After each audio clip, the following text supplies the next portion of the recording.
Hello, my name is Emily Clucker. I live in SoCal, California. I am a senior at Great Oak High School. I am one of 6 children, daughter of Allison and Greg Clucker, and I'm applying for the Inheritance of Hope Legacy Scholarship in honor of my dad, and this is his story. So in December of 2013, the time that everyone's excited about because Christmas is around the corner, Dad was laid off from work around this time and discovered an extreme abdominal pain, which we assumed was due to his stress from lack of employment. But after months of pain intensifying, he eventually went to the doctors and had a colonoscopy and endoscopy that diagnosed him with gastritis and esophagitis. So for months, the happy 300-pound man that loved to eat changed his diet around in hopes to relieve his pain and cure his current situation. With time, he eventually achieved his goal and even found a new job. With the stress gone and a healthy diet, we assumed all would be well, but it wasn't. The pain only intensified. I have far more memories than I could possibly want of him buckling over in agonizing pain over the steering wheel, randomly puking in the worst situations, and never being able to sleep at night, slowly losing his boisterous, happy self as the lack of sleep and pain exhausted him. It wasn't until he realized a rather large, suspicious growth protruding from his stomach that encouraged him to return to the doctors, where they diagnosed him with stage 4 metastatic melanoma cancer. It turned my life upside down. Initially, I tried to ignore the cancer and hoped that it would go away. Unfortunately, my withdrawal and seclusion helped no one, my dad in particular. And the thing that was the worst for all of us was the idea that for months we kept going to the doctors and asking what was wrong, and they always told them it was gastritis.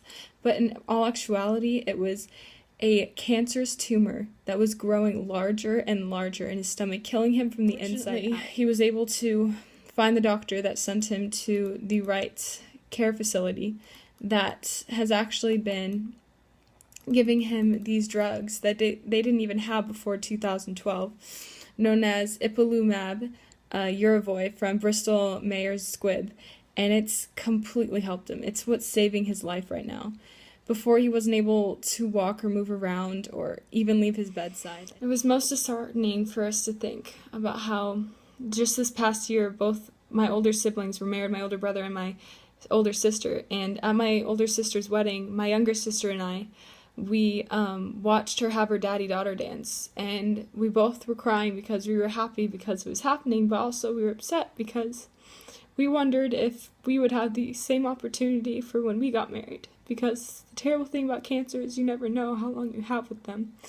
And that experience just kind of put into perspective how much I love my dad, as he's always been there for us, to provide for us financially and to always be there for us whenever we needed help. I mean, he's practically made me the person that I am today. I love surfing, and it's my passion. It's what I do. He's my surfing buddy. That's what I always do with him. I love talking to people. He was prom king back in the day, and now I love associating people and talking to them, and the business field is so interesting to the point where I'm going to BYU Hawaii to study business and get a real college degree, as after my dad was diagnosed with cancer and he was put on disability for his job, I felt that I needed to help in some way, and so I got a job at Chipotle, and they were working me over 40 hours a week, and I was trying to manage high school and that, and I wasn't even around my family anymore. I was losing the relationship that I spent so long building with my family and my dad, and it was the worst thing in the world, and that's why I really want the Inheritance of Hope Legacy Scholarship, because it is going to help me to financially provide for me to study and be able to do all that my dad has dreamed for me to do, as well as myself.